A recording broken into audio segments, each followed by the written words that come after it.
මේ තෝර අයිටන්න යන master ෂෙෆ්නේ තෝර master chef නෙමෙයි මාස්ටර් ෂෙෆ් කියලා වචනයක් නෑ මාස්ටර් ෂෙෆ් ලංකාවේ කියලා එක පුරුදු වෙලා තියෙන්නේ මෙහෙමයි ප්‍රොනන්සියේෂන් එක වෙනයි ඇක්සන්ට් එක වෙනයි ඇක්සන්ට් එක පුළුවන් වුණා කියලා ඉංග්‍රීසි පුළුවන් වෙන්නේ ඇක්සන්ට් එක රටෙන් රටට වෙනස්. දැන් ලංකාවේ අපිට තියෙන්නේ ශ්‍රී ලංකන් ඇක්සන්ට්. අපි කතා කරන්නේ ඉංග්‍රීසි ශ්‍රී ලංකන් ඉංග්‍රීසි. අපේ බ්‍රිටිෂ් ඉංග්‍රීසි කතා කරන අයත් ඉන්නවා. ඒ ඇක්සන්ට් එක තියෙන අය ඉන්නවා. දැන් සංගත්කාර ගත්තොත් ලංකාවේ ඉපදිලා ලංකාවේ ඉගෙන ගත්තේ. හැබැයි එයා කතා කරන්නේ බ්‍රිටිෂ් ඉංග්‍රීසි. එයාගේ ඇක්සන්ට් එක සම්පූර්ණයෙන් මේ වගේ. Drawing the game in the last ball that gave us an opportunity to go to Headingley.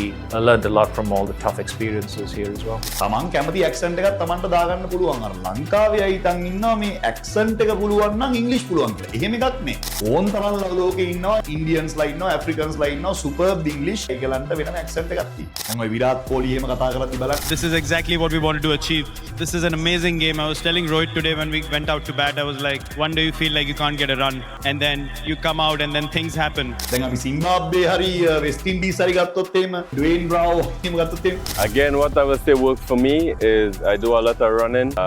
I build endurance in my legs, but the most important thing is not really an exercise, but it's my knowledge for the game. I watch a lot of cricket.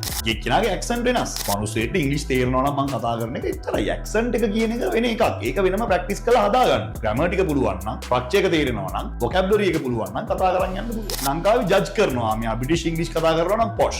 අනිත් අය posh නේ. එහෙම තියෙනවනේ එක ලංකාවේ තියෙනවා එහෙම. අපි ඕස්ට්‍රේලියාවේ ගත්තොත් එහෙම ඕස්ට්‍රේලියාව වල තියෙන ඒගොල්ලන්ගේ ඕස්ට්‍රේලියන් ඉංග්‍රීසි. good luck mate. yeah mate. හැම එකටම කියන්නේ mate ඔක්කොම කියන්නේ mate. ඒගොල්ලන්ගේ ඉංග්‍රීසි. ඇමරිකන් ඉංග්‍රීසි සම්පූර්ණයෙන්ම වෙනස්. කවුරුත් කියන්නේ නැහැ ඇමරිකන් ඉංග්‍රීසි හොඳ නැහැ කියලා. එහෙම එකක් නෑ. අර ශ්‍රී ලංකන් ඉංග්‍රීසි කියලා එකක් තියෙනවා කියලා කවුරුත් දන්නේ. පාවුණා සර්ච් කරලා බලන්න Google එකේ සර්ච් කරලා බලන්න ශ්‍රී ලංකන් ඉංග්‍රීසි කියලා අපිට වෙනම ඇක්සන්ට් එකක් තියෙනවා. දැන් මේ අපි පියෝ ශ්‍රී ලංකන් ඉංග්‍රීසි. අපි කතා කරද්දිම දන්නවා මෙයා ලංකාවේ ඉංග්‍රීසි ඉගෙනත් එක්කෙනෙක්. ඒක මදි පුංචි කමක් නෙමෙයි. ඒක අභිමානවත් කාරණා.